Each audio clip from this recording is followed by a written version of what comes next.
High বন্ধুরা, কেমন আছো তোমরা সকলে? আশা করি তোমরা সবাই খুব ভালো আছো।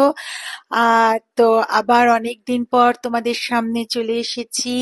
আসলে একটু শরীরটা খারাপ ছিল বন্ধুরা, তাই জন্য আমি তোমাদের সামনে সিরিয়ালের যে গল্প নিয়ে আসি সেটা আ, এসে উঠতে পারিনি। আমাকে তোমরা ক্ষমা করে দিও। আমি মানে আমি যে ক্যামেরাটা অন করব সেই শক্তিটাও আমার ছিল না। তো খুবই দুঃখিত তার জন্য।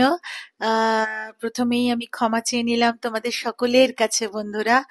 তো যাই হোক, এবার আজকে তোমাদের সামনে আমি এই গল্পটা, এই সিরিয়ালের এই গল্পটা তোমাদের সামনে তুলে ধরবো। তো চলো আর দেরি না করে গল্পটা শুরু করা যাক। আর তাহলে welcome back to my channel serial update with Rinka.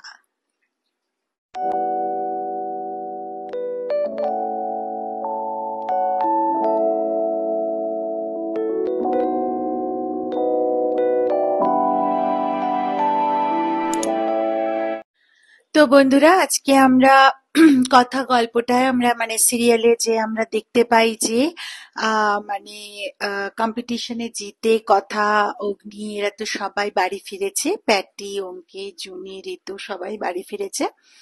তো আর মানে অগ্নি বাড়ি ঢুকতে এচোয়েফ বলে জোরে জোরে ডাকছে। তো এদিকে কর্তা দিদাও তো একটু ভয় পেয়ে গেছে যে কি হয়েছে, কি ব্যাপার। তো তো তখন মানে কর্তা দিদা বলছে, কর্তামশাই একটু দাঁড়ান, কিন্তু কর্তা দাদু তো শুনতে রাজি নেই, বলছে আমাকে আজকে একদম বাধা দেবে না রেনু।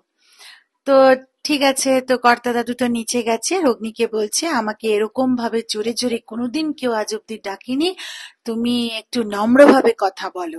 তো তখন অগ্নি বলছে যে আপনি কিছু ডিসেন্সি রেখেছেন যে আমি আপনাকে ডিসেন্সি দেখাবো? তো তখন কর্তাদা বলছে আমি নিজের শর্তে নিজে বাঁচি। বলে হ্যাঁ, আপনি নিজের শর্তে নিজে বাঁচেন, কথাটা ঠিক। আবার আপনি নিজের শর্তগুলো অন্যের ওপর ঢেলে দেন যে তাদেরও মানতে হবে। অগ্নি এটা বলে। এবং গুহবাড়িতে যে মেয়ে বউরা ব্যবসা করা বা চাকরি করা পারে না, সেটার ব্যাপারে অগ্নি কথা বলতে থাকে যে এটা তো তাহলে কি আজকে ও ও কথা জুনি, তারপরে অ্যানি, তারপরে প্রি, এরা কত কিছু নিজেদের নিজের মতো করতে পারবে। তা আপনি তাদের বেরোতে দেন না, আপনি তাদের ব্যবসা করতে দেন না, আপনি তাদের চাকরি করতে দেন না, এটা কত ধরনের কথা? আপনি 100 বছর পুরনের খেয়ালা নিয়ে বসে আছেন। এখন মানুষ এগিয়েছে, এখন ছেলে মেয়ে কোনো আলাদা নেই। সবাই সবাই রোজগার করছে, সবাই বেরোচ্ছে, যে যার নিজের মতো করে একটা নিজের পায়ে দাঁড়িয়ে নিজের স্বাধীনতা করে তুলছে। আপনি কি করতে চাইছেন? তো এদিকে তো কর্তা দাদু বলে যে দেখো, আমাদের মা আনন্দীর কৃপায় আমাদের কোনোদিনই মেয়ে আর বউদের চাকরি করতে যেতে বা ব্যবসা করতে যেতে বাইরে যেতে হয়নি। তো কোনো মানে সেটাই আমিও টেনে ধরার চেষ্টা করছি। তো তখন অগ্নিব বলে দেখুন, আপনার সময়কার টাকার ভ্যালু এখন কিন্তু সেটা কিচ্ছু না, সেটা বোঝার চেষ্টা করুন। আর আমার তো এখন মনে হচ্ছে যে আমার সাথে বিয়ে হয়েছে বলে কথার নিজের যে ঐতিহ্য, যে ট্যালেন্ট, সেটা বন্ধ। জুনি এখানে গুহবাড়িতে জড়িয়ে, অ্যানি, তারপরে প্রি, এরা এরা তো তাহলে কোনো কিছুই করতে পারবে না। কি দোষ তাদের? গুহবাড়ির মেয়ে বউ বলে এরা? তো তো তো কর্তা দাদু তখন কিছুক্ষণ চুপ করে থেকে বলছে যে পালের গোদার কিছু কিছু কথা আমি মানছি যে হ্যাঁ, কথাটা ঠিক, আমি বুঝতে পারছি। আর অপরদিকে আবার কথাও এসে হাত জোড় করে বলে, কর্তা দাদু আপনি আমাকে ক্ষমা করে দিন, আমার ভুল হয়ে গেছে। তো বলছে যে না না, তুমি কেন কাঁদছো বা তুমি কেন ক্ষমা চাইছো? তুমি ক্ষমা চেও না। পালের গোদার কয়েকটা কথা আমার ঠিকই লেগেছে। আর আমি তোমাকে একটা প্রস্তাব দিচ্ছি। আর তারপরে আবার অগ্নিকেও বলে, এই যে ছোকরা শোনো, আমি কথাকে একটা প্রস্তাব দিচ্ছি। বলে কি প্রস্তাব? না, কথামার তৈরি করা যে শুশ্রূষা টনিক, যেটা আয়ুর্বেদিক মানে প্রাকৃতিক উপায়, সেটা বাজারে ছাড়ছে, আবার ওই ব্যবসাটা নতুন করে আসবে। তো কথামার জন্য এটা সম্ভব হয়েছে। তাই জন্য আমি চাই যে কথামা গুহ ফার্মাসিতে তে জয়েন করুক, এবং আমি একটা আয়ুর্বেদিকের ডিপার্টমেন্ট খুলবো। সেখানে কথা ইয়ে করবে, মানে ওখানে নিজের মানে সমস্ত কিছু ব্যবসা বলো বা ওখানে সমস্ত কিছু উপায়, প্রাকৃতিক উপায় জিনিসপত্র তৈরি করবে। তো তখন তো সকলে একটু হাসলো, কিন্তু ওই যখন অগ্নি আর কর্তা দাদুর মধ্যে কথা হচ্ছে, বাড়ির সমস্ত সদস্যদের মধ্যে চিত্রাগুহ মজুদ ছিল। কেন, চিত্রাগুহই তো আসল আরো কর্তা দাদুকে রাগিয়েছে চেক বৈঠই দেখিয়ে। চিত্রা তো তখন হয়ে গেছে যে এটা কি হলো, আমি যে এত খাটাখাটনি করে চেক বইটা সরিয়ে বাবাকে দেখালাম, বাবাকে আরো কথার অগ্নির বিরুদ্ধে করতে চাইলাম, এটা তাহলে কি হয়ে গেল? আরো বাবা তো কথাকে সুযোগ দিয়ে দিচ্ছে গুহ ফার্মাসিতে জয়েন করার। তো সকলে তো তখন মানে কর্তা দিদা আবার কর্তাদুকে বলছে যে তুমি সমস্ত কিছু নিয়মকে ছেড়ে, বলে হ্যাঁ আমি সমস্ত কিছু নিয়মকে ত্যাগ দিয়ে আমি এটা কথা মাকে এখানে বলছি আসতে, জয়েন করতে পারে।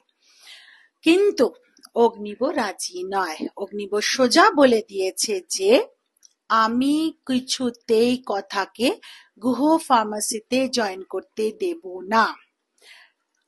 তখন শশীভূষণ মানে কর্তা দাদু বলছে, তুমি কি বলছো হে ছোকরা? যদি কথামা আমার ছত্রছায়ায় থাকে তাহলে তো কথামার জন্য ভালো। তো তখন অগ্নিব বলছে, আমি তো সেটাই বলছি, আপনার ছত্রছায়া।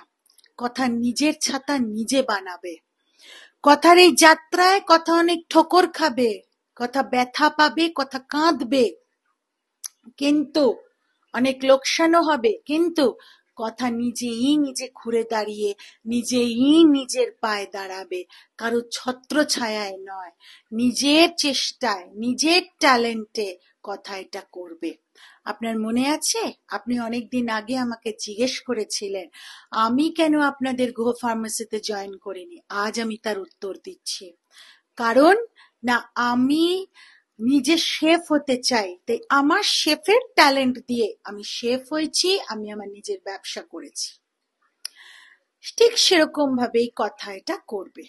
তো তখন শশীভূষণ মানে কর্তা দাদু একটি দলিলের কাগজ নিয়ে এসে অগ্নির হাতে দিয়ে বলে, যুক্তি দিয়ে কথা বলতে চাও তো বাবা? দেখো দলিলের কাগজে কার নাম লেখা আছে? গুহ ফার্মেসির মালিক আমার নাম। আমি কি বানিয়েছি এই কোম্পানিটা? না। কে বানিয়েছে? আমার বাবার বাবা মানে আমার ঠাকুরদা। তো তিনি বানিয়েছেন, কিন্তু আমি আমার স্বনির্ভরতায়, আমি আমার ট্যালেন্টে এইটাকে দাঁড় করিয়েছি এবং আমি মালিক হয়েছি। তো তখন বলে, আচ্ছা কে জানে, আমি তো ঠিক বাংলা পড়তে পারি না, ভুল পড়ছি কিনা একটু সবাই একটু দেখে দাও তো। বাকিদের নাম কোথায় এখানে?